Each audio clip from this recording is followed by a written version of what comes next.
All right, let's dive into a really fascinating historical puzzle. It's a story about massive expectation, a huge disappointment, and an incredible discovery that changed absolutely everything. I mean, think about it for a second. That feeling when you're counting down the days, you're so hyped, and then poof, it just doesn't happen. It's a huge letdown, right?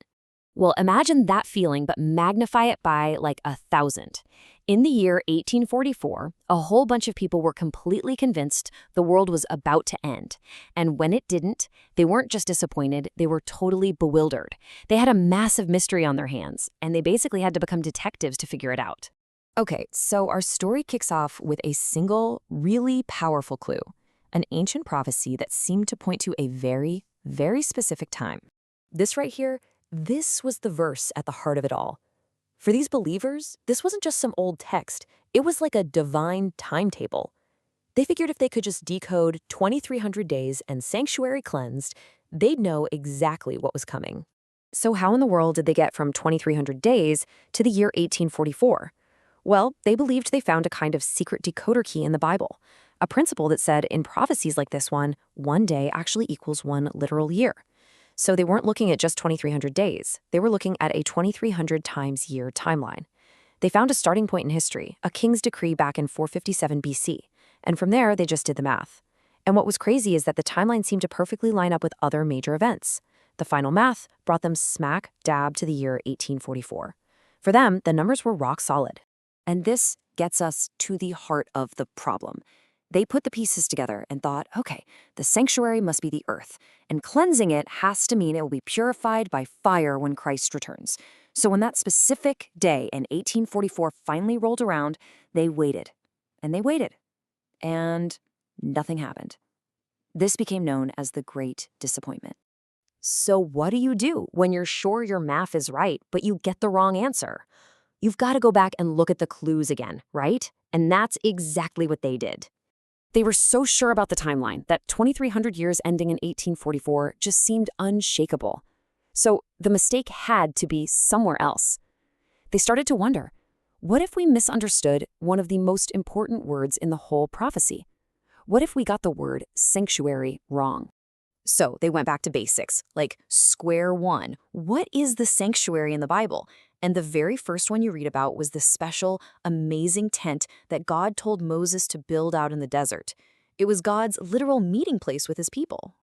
Now, to solve the puzzle of 1844, they first had to really dig into what this earthly sanctuary was all about. They treated it like a piece of evidence, just examining every single detail. Okay, so this tent had two main rooms, and it was the center of everything. But here's the kicker, the most important clue of all. God told Moses to make it an exact copy of a pattern he had been shown. Whoa, that was a massive clue. It meant the building on earth wasn't the original. It was a blueprint of something else. And that clue led them to their big aha moment. If the one on earth was just a copy, then where was the original? The answer was about to change everything. As they kept studying, especially the book of Hebrews in the New Testament, the puzzle pieces just started snapping into place. The Bible made it super clear that the sanctuary Moses built was just a shadow, a symbol of something bigger. This was the game changer. It turns out there wasn't just one sanctuary, there were two. The one on earth was a temporary copy, just a model.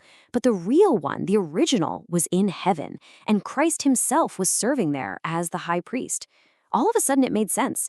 The prophecy wasn't talking about the copy on earth. It was talking about the original in heaven. So with this brand new understanding of where the real sanctuary was, they could finally go back to that 1844 prophecy and see it in a totally new light. And here's the key. If the sanctuary is in heaven, then the cleansing must be a heavenly event too. It had nothing to do with the earth being burned up. It pointed to a special, final part of Christ's work that was beginning in heaven. You know, the ancient Israelites had this yearly ceremony that was a perfect picture of this. It was called the Day of Atonement, which was literally a cleansing of the sanctuary. Think of it like a big annual clearing of the records. All the sins that were symbolically noted down in the sanctuary all year long were finally and completely dealt with and removed. That earthly ritual, it was just the blueprint for the real thing that was going to start in heaven. So what does this mean? It means the date, 1844, was right all along. The prophecy didn't fail. It wasn't pointing to the end of the world, but to the beginning of this final cleansing work in the true sanctuary in heaven. All of a sudden, the great disappointment wasn't a failure at all. It was just a giant misunderstanding. The event they were waiting for totally happened, and it happened right on time, just not in the place or in the way they thought it would. The puzzle of 1844 was solved. And this verse in Hebrews just kind of seals the deal, right? It wraps up the whole discovery perfectly. Christ's work is happening in the real sanctuary, the one in heaven, not in the little earthly model. So by going back and re-examining the clues, they turned this devastating disappointment into a deep, incredible new understanding.